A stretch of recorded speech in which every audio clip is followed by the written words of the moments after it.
Buenas tardes. Bien, soy María Trinidad Herrero y junto con Catalina, que las dos trabajamos en la Universidad de Murcia y en el Instituto de Investigación en Envejecimiento, vamos a dar algunas pinceladas sobre vida plena y con dignidad más allá de los 65 años. Naciones Unidas, este año, el Día Mundial de las Personas Mayores, el lema que acuñó fue envejecer con dignidad. Y dignidad es lo mínimo que se debe pedir. Entonces vamos a dividir en tres partes. La primera, vamos a dar unas pinceladas del edadismo. Posteriormente vamos a hablar de los factores interseccionales, pero sin solución de continuidad. Y por último, las oportunidades y los retos de las personas con más de 65 años, incluso diríamos más de 60 años. Bien, y comenzamos con el edadismo. Entonces, según la OMS, el edadismo impacta negativamente en la salud y el bienestar de las personas y en el caso de las personas mayores tiene efectos de menor esperanza de vida, peor salud física, mental y emocional, menor bienestar, menor calidad de vida, mayor aislamiento social y soledad no deseada, incremento de la pobreza y de la inseguridad económica y algo muy importante, que no vamos a hablar hoy porque necesita una sola sesión monográfica, mayor riesgo de sufrir casos de violencia y de abuso. Bien, pero deberíamos decir antes que es edadismo. Y edadismo es la discriminación por edad, conjunto de estereotipos y prejuicios que presuponen que todas las personas de una edad, todas, piensan y se comportan de igual manera o tienen las mismas necesidades o intereses. Y estos son estereotipos, es decir, ideas a priorísticas, sesgadas, no contrastadas y además con inexactitud de la información. Entonces, ¿de qué edadismo estamos hablando? ¿Dónde vemos el edadismo? El edadismo, hay un edadismo institucional. Y aquí nuestras amigas y amigos que están en las primeras filas saben muy bien que hay edadismo ante las leyes, las normativas, los servicios que discriminan y que limitan las oportunidades de las personas mayores, de las personas según la edad, o que las infantilizan. Pero también hay un edadismo interpersonal, y ese edadismo interpersonal es el social y familiar, el que encuentran las personas mayores de 60 años en su ambiente, en el ambiente tanto en la familia con los amigos o en la sociedad cuando se pasean o cuando van a comprar. Pero el peor es el edadismo autoinfligido, porque tanto edadismo hay que realmente las propias personas mayores, y yo les he de decir que yo ya tengo el carné del AVE desde más de 60, es decir, que yo estoy en ese grupo, quizá también se autoinfligen. Y para esto es importante el lenguaje, porque somos seres humanos. Y el lenguaje es únicamente, el lenguaje hablado y escrito, es únicamente una cualidad humana. Entonces, el lenguaje es el que nos dirige el pensamiento y las concepciones que tenemos asumidas. Yo les recomiendo que miren una obra que por ahí he visto a personas de la Caixa, porque ha sido la Fundación La Caixa la que lo ha publicado, el glosario sobre edadismo.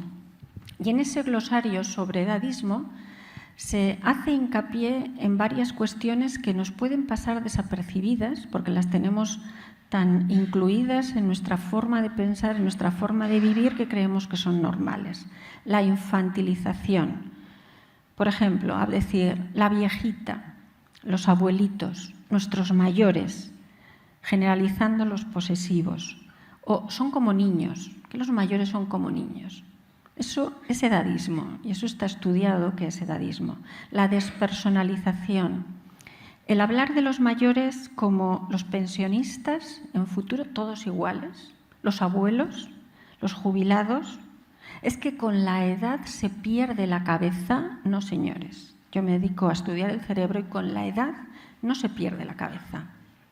Es una enfermedad con lo que se pierde la cabeza, pero con la edad solamente por cumplir años no se pierde la cabeza. Y lo peor es la deshumanización. Cuando utilizamos términos, y los utilizamos de forma inconsciente, que son despectivos y que se deshumaniza a las personas que tienen una edad. Por ejemplo, carca, dinosaurio, momias. Entonces, estos solamente son unos ejemplos que están recogidos en ese manual de la Fundación La Caixa y que creo que se debería llevar a los colegios, sobre todo en adolescencia, para que los jóvenes lo sepan y que se puedan dar cuenta de que no deben utilizar ese lenguaje. Porque para fortalecer las estrategias contra el edadismo se han de fortalecer las leyes, primeramente, que garanticen los derechos humanos de toda la población, incluida la población que cumple más edad, y que en el año 2060 será en Europa 1 de cada 3 personas. Es decir, año 60 son los jóvenes de ahora. Los jóvenes que nacieron en el 95 del siglo pasado tendrán 65 años hacia el 2060 y entonces serán los mayores. A esos también tenemos que dirigirnos. Hay que vigilar la aplicación de las normas. Hay que aumentar, aunque aquí ya lo estamos haciendo, los encuentros intergeneracionales en el que los jóvenes aprenden no solamente sabiduría, sino también experiencia. Experiencia que son situaciones de vida que van a pasar ellos mismos y que las personas mayores, ya los adultos mayores, ya las han superado y que les pueden decir cómo las han superado. Y que solamente se superan los fracasos si se tiene conciencia de seguir adelante, con la perseverancia y con la ilusión. Y sobre todo hay que cambiar el lenguaje. Para reducir el edadismo hay que concienciar que tiene efectos nocivos sobre las personas, que se está discriminando por el hecho de cumplir años. Y esto es en la generalidad de la población. Pero, Catalina, ¿qué ocurre en las personas mayores que además tienen discapacidad? Bueno, yo quería empezar, si me lo permite, un poco agradeciendo también la posibilidad de estar conversando aquí esta tarde contigo. Ya sabes que te admiro profundamente. Es un honor y un lujo poder estar conversando contigo. Eres un referente en temas de discapacidad, ¿no? Pero de envejecimiento, todo el tema de longevidad, fragilidad y otros temas que trabajas. Y es un lujo y un orgullo poder estar aquí charlando, bueno, con todos ustedes y contigo, ¿no? Creo que el tema que, como lo has planteado, casi has tocado todos los aspectos relacionados con el edadismo, ¿no? Yo creo que lo más importante en el edadismo, y en eso coincidimos, que lo hemos hablado alguna vez, es que supone una gran amenaza para conseguir una vida plena y digna, ya que suponen actitudes, estereotipos, creencias, pero también comportamientos discriminatorios hacia las personas con y sin discapacidad, ¿no? Me voy a referir en este caso un poco en general a la población mayor, ¿no? Yo aquí me gustaría comentar que tiene consecuencias psicológicas, sanitarias, sociales, devastadoras, diría, porque esas actitudes discriminatorias y comportamientos suponen ridiculizar y minimizar, invisibilizar y considerar a las personas como inútiles, fracasadas, o más que fracasadas, improductivas, frágiles, débiles. Y eso para la salud mental y emocional es terrible, porque genera sentimientos de baja autoestima, de poca capacidad, y eso contribuye a aumentar los niveles de depresión o de tristeza, incluso soledad. Y eso es muy importante que lo tengamos en cuenta, ¿no? Yo creo que eso hace que las personas además no participen, y al no participar en actividades sociales o económicas también genera exclusión, ¿no? En temas económicos, por ejemplo, el edadismo afecta a las oportunidades laborales y la jubilación de las personas, porque si las consideramos menos capaces o menos productivas, lo que hacemos es que se prejubilen antes o que se les considere en sus entornos de trabajo como que se equivocan, que no tienen capacidad, con lo cual eso los debilita, no solo psicológicamente, sino que también los aparta de seguir en el mercado laboral. Con lo cual yo creo que genera dependencia o precariedad financiera y económica también. Yo además añadiría a lo que has comentado con respecto a temas sanitarios.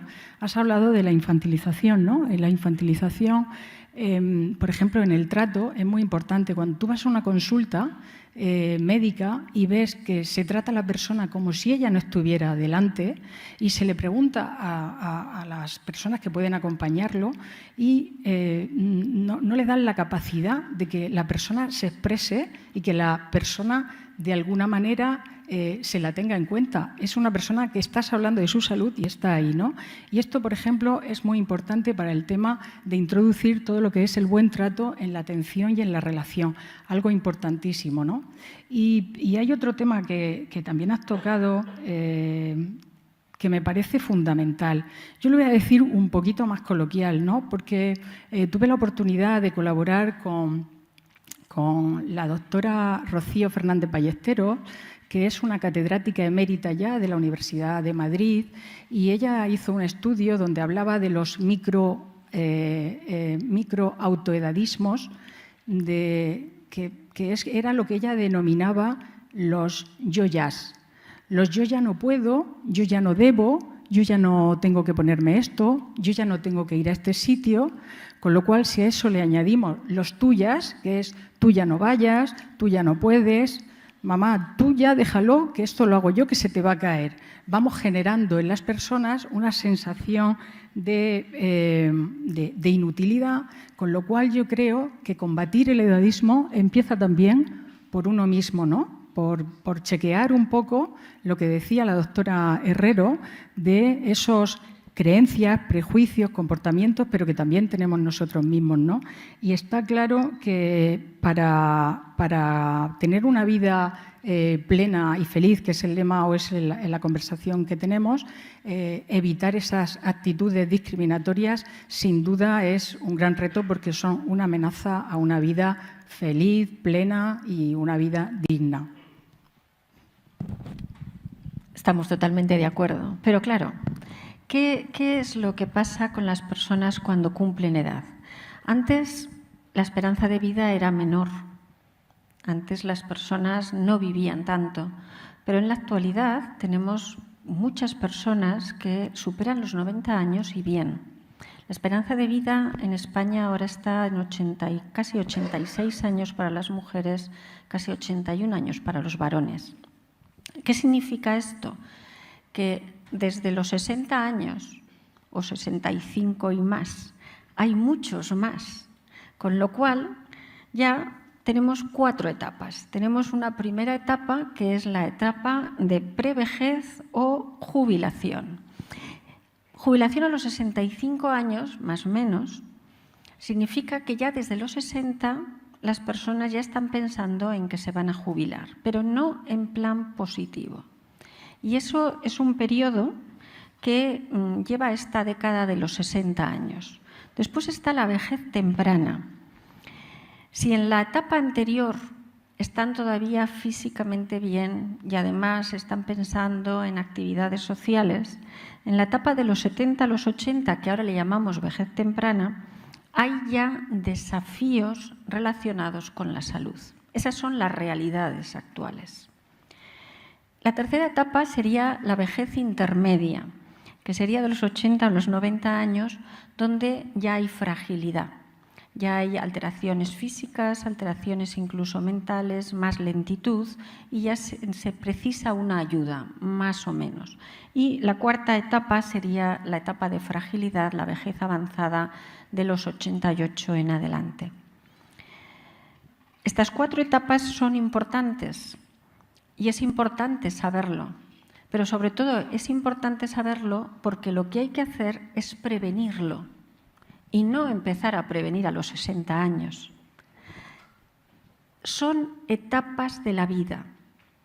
Y cuando estudiamos el cuerpo humano, Sabemos que el cuerpo empieza desde la concepción y el periodo que estamos intraútero, los niños y los bebés, no niños, bebés recién nacidos, que es una etapa, de los 1 a los 6 años es una etapa magnífica. Posteriormente se va creciendo, pero son etapas. La adolescencia es una etapa, la juventud es una etapa. Estas 4 etapas de más de 60 son etapas que se sabe que si vivimos suficiente, las vamos a vivir. Por lo tanto, hay que prevenir, hay que prepararlas. Y hay que prepararlas con una visión, la diversidad. La diversidad, pero no con unas discapacidades solamente que ahora hablará Catalina, sino la diversidad de cada individuo. Cada individuo somos diferentes, cada individuo tiene características diferentes en una misma sociedad, en una misma familia. Entonces, hay que ver al individuo, hay que mirar a la persona, porque va a tener unos cambios físicos que son personales, que sí que pueden estar en relación a unas realidades de haber cumplido años, pero va a depender mucho de su genética y de su epigenética, cómo se ha vivido, los factores que se pueden cambiar. La salud mental, que ahora es una de las lacras que tenemos en el siglo XXI, la ansiedad, el estrés emocional, es absolutamente prevenible si no es patológico, pero puede ser prevenible. Y esto hay que trabajarlo. Y son muy importantes las relaciones sociales. De tal forma que, ¿qué es lo que nos damos cuenta con esta segunda etapa que vamos a estudiar aquí o que vamos a dialogar aquí? Los factores interseccionales cuentan, y cuentan mucho. ¿Y cuáles son los factores interseccionales? Que los estamos hablando muchísimo en las políticas de género, pero que no son solamente en las políticas de género, son también en las políticas de edad.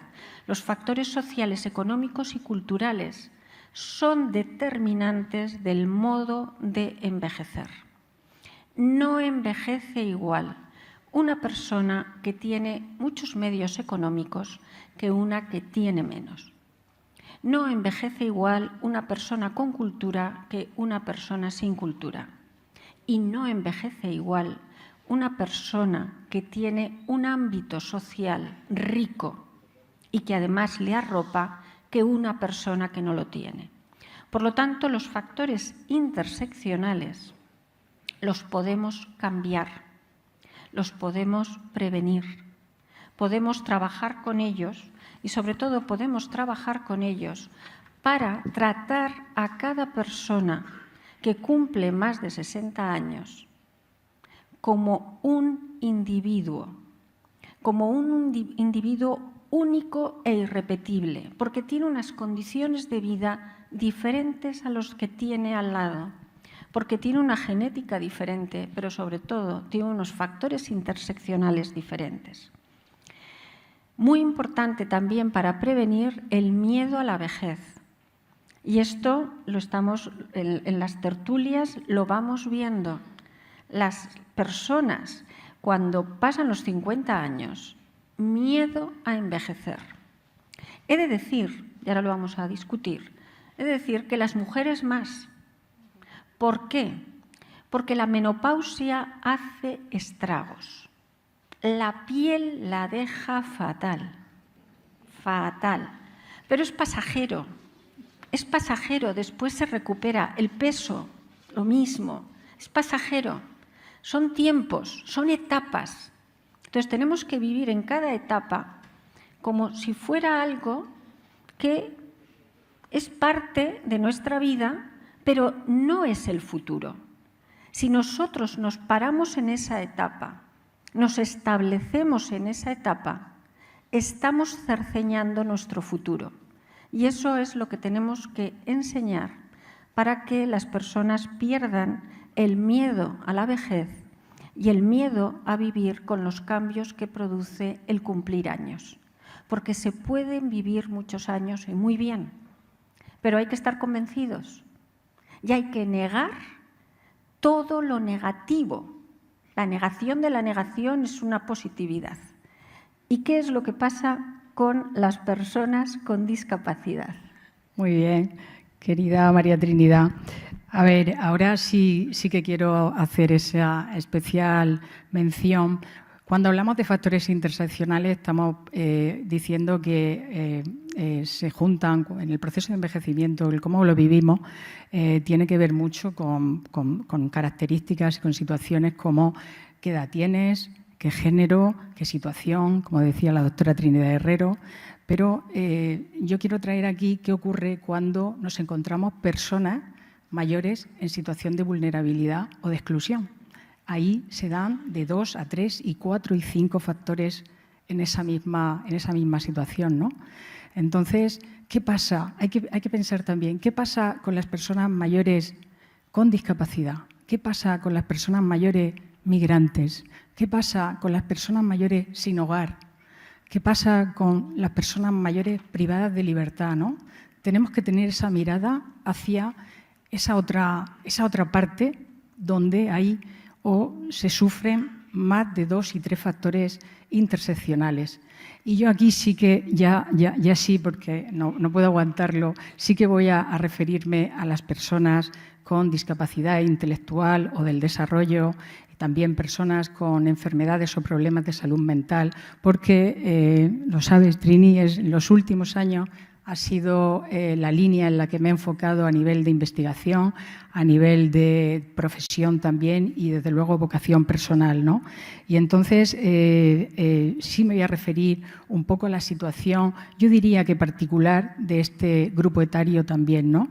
Cuando yo siempre lo digo en los distintos foros, que hay 2 cosas que yo suelo resaltar, ¿no? El aumento y progresivo envejecimiento de este grupo, porque hay cada vez más personas, debido al aumento de la esperanza de vida, de la calidad, hay más número de personas que llegan a edades avanzadas con discapacidad, pero también hay otra cosa característica, que es la forma repentina e incluso prematura de iniciar el proceso de envejecimiento. Eso significa que nos encontramos con personas que a partir de los 40, 45 años ya están iniciando ese proceso. Por lo tanto, ya hay un elemento diferenciador. Y además diría otra cosa, además tienen grados y discapacidades diferentes y también podemos decir géneros y edades distintos, pero es que también cursan con enfermedades neurodegenerativas, con demencia, con Alzheimer, con lo cual nos encontramos en una situación de una heterogeneidad y variabilidad muy grande, que es necesario atender de una manera casi personalizada, ¿no? Entonces, yo aquí, coincidiendo con lo que decía la doctora Trinidad Herrero, nosotros seguimos el modelo de envejecimiento activo y saludable y trabajamos todo lo que es el bienestar cognitivo, físico, social, emocional, pero también yo diría que hay dos aspectos importantes muy claves en este grupo, ¿no? Que es todo lo que tiene que ver con los aspectos socioemocionales, pero también con la autonomía y la independencia. Son elementos que se promocionan desde las intervenciones que hacen las distintas entidades, ¿no? Aquí yo quería comentar, soy una firme defensora de lo comunitario, y quería comentar lo importante que es trabajar la participación de las personas, la inclusión en la comunidad, lo que es su autonomía, su independencia, pero sobre todo el vínculo social. El que estén plenamente incluidas, no solo en los servicios, sino en la vida diaria de los territorios, de los pueblos, ¿no? Y, por tanto, los modelos de intervención que se hacen están orientados siempre a proporcionar apoyos, cuidados, atención, teniendo en cuenta las personas y también sus entornos y favoreciendo esa autonomía, esa participación, esa independencia y desde algo que es también muy significativo, que es desde un enfoque de derechos. ¿Y eso qué significa? Eso significa que debemos respetar la voluntad y las preferencias de las personas. Debemos también atender a sus deseos.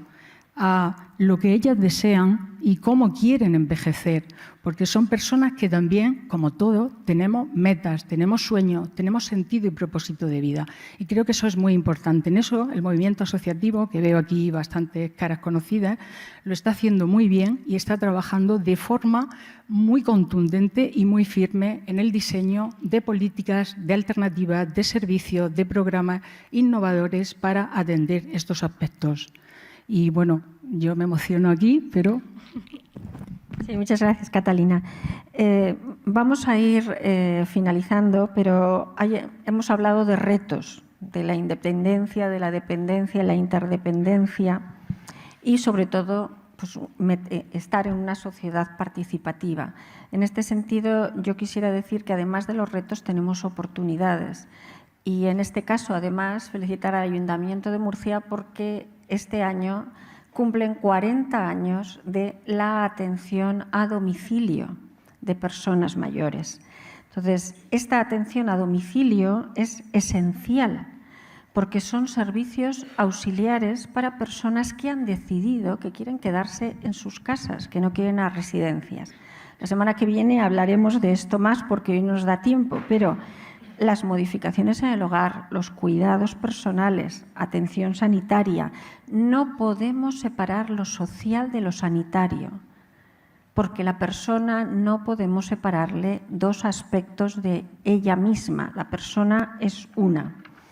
Pero tenemos, además, oportunidades. Primero, el no dejar envejecer a la sociedad, a nuestra sociedad, a nuestros mayores de 60 o de 65 años y más, a dos velocidades, los ricos y los pobres, porque lo que estamos viendo es que está aumentando la brecha.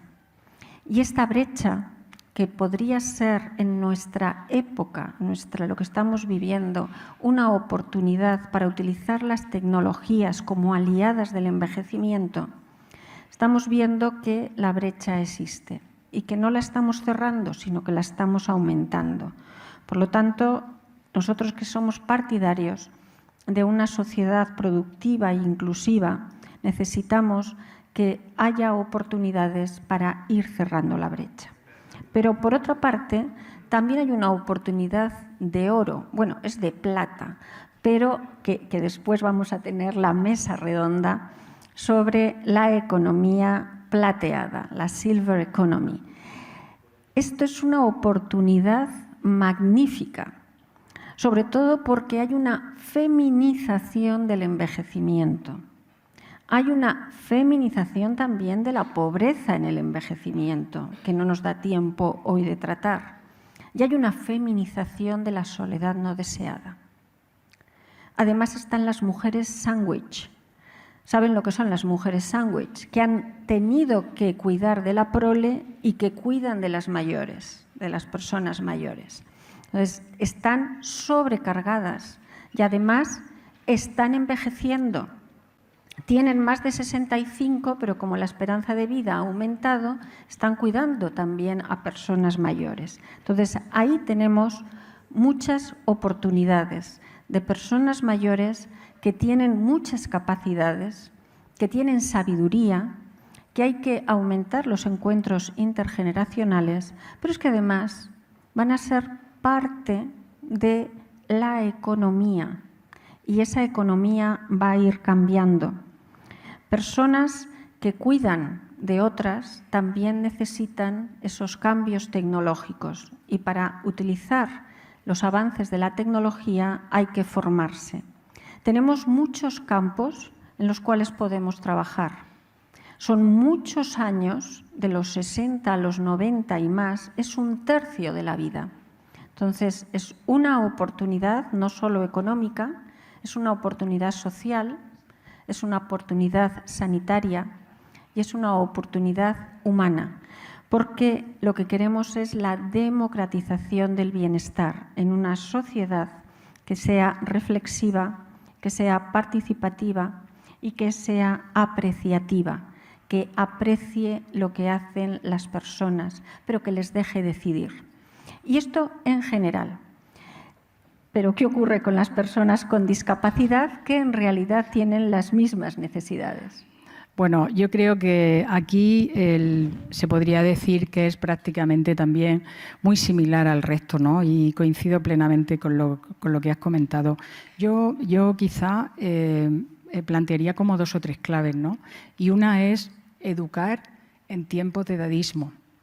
Parece que es esencial luchar contra los estereotipos, contra las conductas discriminatorias, contra esas creencias y esos valores que finalmente impiden que todos, personas con y sin discapacidad, ya sean de cualquier, puedan tener otras situaciones, es fundamental que luchemos contra eso y que eduquemos en actitudes antiedadistas. Y eso pasa por reconocer el valor de la diversidad, reconocer la importancia que tiene el respeto, la empatía, educar en el reconocimiento del otro como igual, valores que son importantísimos, reclamar y formar para ese cambio en la mirada, en la cultura y en el proceso, de la forma que tenemos de entender el envejecimiento, ¿no? Tenemos que aprender a reconocer a las personas mayores con el inmenso potencial que tienen. Eso es la Silver Economy. Reconocer esa capacidad que tienen las personas de participar en lo social, en la economía y además de una manera activa. Hay que requerirles, hay que solicitarles y hay que tenerlos en cuenta, ¿no? Y el tema intergeneracional, yo que lo has comentado en 2 ocasiones, vuelvo a traerlo porque hay que reclamar estrategias intergeneracionales participativas y comunitarias que se basen en las relaciones interpersonales, porque nos hemos dado cuenta que muchas veces la falta de vínculo familiar o social hace que las personas se sientan solas o se sientan con peores sentimientos, con lo cual es fundamental que trabajemos en esas estrategias y me consta que además la comunidad autónoma está precisamente trabajando en esta línea.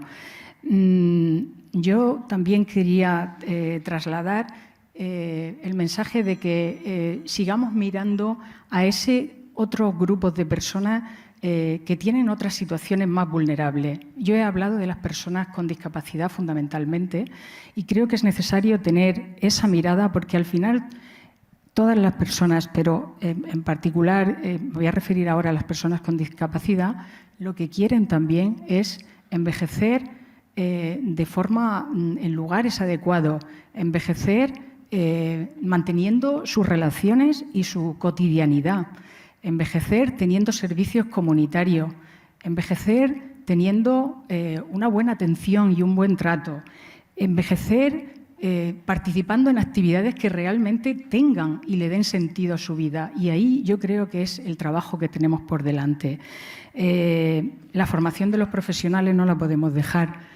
Lo hemos hablado varias veces en el instituto, que tenemos que formar a los profesionales para estos nuevos modelos, estas nuevas formas de entender el envejecimiento, pero yo diría más, no solo los profesionales, que pueden ser educadores, psicólogos, médicos, enfermeros, terapeutas ocupacionales, también hay que educar a las familias, hay que preparar a las familias, al voluntariado, incluso a los políticos. También hay que preparar y formar para esta nueva mirada y esta forma de ver el envejecimiento.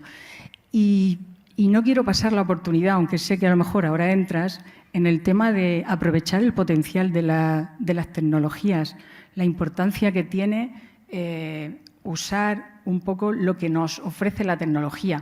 La doctora Trinidad Herrero hablará de temas más... ¿No? Ah, pues entonces...